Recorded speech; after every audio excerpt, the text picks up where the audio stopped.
গ্যাসের চুলায় একদম পারফেক্ট চিতই পিঠা।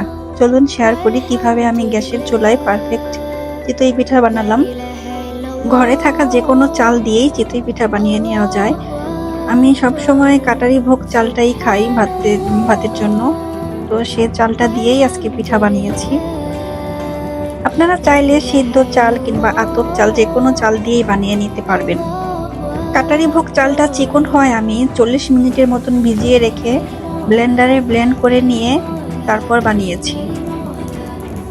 এক্সট্রা কোনো উপকরণই আমি এটাতে মিশাইনি, যেমন বেকিং পাউডার কিংবা বেকিং সোডা কোনো কিছুই দিইনি, শুধু এক চিমটি স্বাদ মতন লবণ দিয়েছি।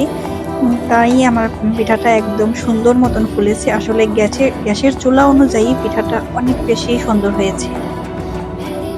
হালকা হালকা একটু ফুলেও উঠেছে পিঠাগুলো, দেখুন কত সুন্দর হয়েছে।